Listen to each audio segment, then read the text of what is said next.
नमस्कार दोस्तों, आपका स्वागत है make India great again channel के प्लेटफॉर्म पर। जैसा कि आपको पता है, जो मेरा रिसेंट वीडियोस में हमने डिस्कस किया, राष्ट्रपति ट्रंप ने एग्जीक्यूटिव ऑर्डर साइन किया। जो H1B वीज़ा उसकी जो फ़ीस बढ़ा के उन्होंने जो इंडियन आईटी कंपनीज़ है उनके अंदर हलचल पैदा कर दी। तो उसके बाद विपक्ष जो खेमा है भारत के अंदर, उन्होंने सरकार के ऊपर दबाव बनाया और उनसे पूछना शुरू किया है कि जो लेज़र आई बीम जयशंकर जी बोला करते थे हमारे रिश्ते बहुत जल्दी सुधर जाएंगे अमेरिका के साथ, ऑपरेशन सिंदूर के बाद ऐसा कुछ हो नहीं रहा। और ट्रंप मोदी को बर्थडे विश करते करते हुए बहुत सी ऐसी चीज़ें कर रहे हैं जो भारत के फेवर में बिल्कुल नहीं है। तो आज हम इसी पे डिस्कस करेंगे कि भारत सरकार अब क्या एक्शन लेने जा रही है, क्योंकि भारत सरकार ने अभी तक ऐसा कोई एक्शन नहीं लिया है अमेरिकन एक्शंस के ऊपर। कोई ऐसा रिएक्शन नहीं आया है जिससे लगे कि भारत सरकार स्ट्रिक्ट है इसको लेकर। तो हम आज उसके ऊपर डिस्कस करेंगे कि क्या डिसीजन लिया गया है।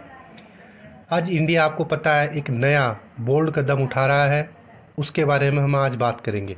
यूएस ने जब H1B वीज़ा पर नई रेस्ट्रिक्शन लगाई और फीस बढ़ा दी, तो हमारे प्रधानमंत्री नरेंद्र मोदी जी ने एक क्लियर मैसेज दिया है जो आप लोगों तक शायद अभी तक पहुंचा नहीं होगा, क्योंकि मेन स्ट्रीम मीडिया इसे कवर नहीं कर रही है।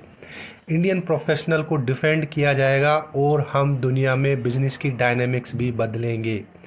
यूएस H1B वीज़ा कब्ज़ जो हुई है, बवाल क्यों हुआ?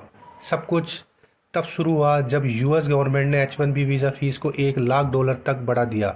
ये स्टेप ऑफिशियली तो प्रोग्राम अब्यूज़ रोकने के लिए है, लेकिन असली इफ़ेक्ट इंडियन आईटी टैलेंट पर पड़ा है, जिनके लिए ये वीज़ा सबसे इम्पोर्टेंट है। इस हाइक से हज़ारों इंडियन फैमिलीज़ अफेक्ट होगी।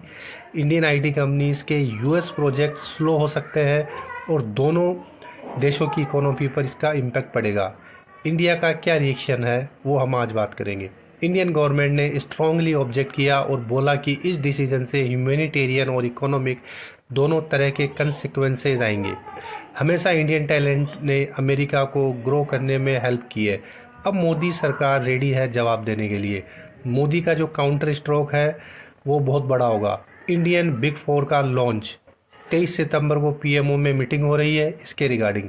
अब मोदी गवर्नमेंट एक नया प्लान लेकर आई है इंडिया के अपने बिग फोर, जैसे दुनिया में डेलॉइट, PwC, KPMG और EY जैसे नाम है, वैसे ही इंडियन कंपनीज को मल्टी डिसिप्लिनरी और ग्लोबल स्केल पर लेकर आने की तैयारी शुरू हो गई है, ताकि फॉरेन फर्म्स पर डिपेंडेंसी कम हो, इंडिया की कंसल्टेंसी वर्ल्ड में अपनी आइडेंटिटी हो। जैसा कि मोदी जी ने H1B वीज़ा पे जो फ़ीस बढ़ाने के बाद कहा था कि हमारा सबसे बड़ा दुश्मन ओवर डिपेंडेंस है दूसरे देशों पर, हमें इंडिपेंडेंट होना पड़ेगा, आत्मनिर्भर होना पड़ेगा।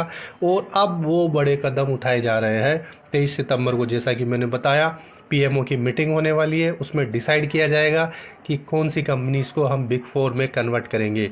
क्या बदलेगा इससे?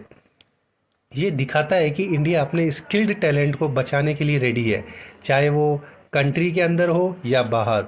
इंडियन फर्म्स भी अब वर्ल्ड क्लास सर्विसेज दे सकती है और ग्लोबल कंपटीशन दे सकती है।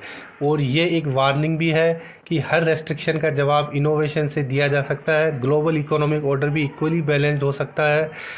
मेरा जो लास्ट थॉट है इसके ऊपर, मोदी जी को जो मैसेज जाना चाहिए वो सिंपल है। अगर यूएस रेस्ट्रिक्शन लगाएगा तो इंडिया अपने जियांट्स बना लेगा।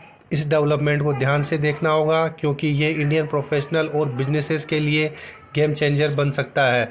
कमेंट में बताइए, क्या आप सपोर्ट करते हैं इंडिया में बिग फोर प्लान का?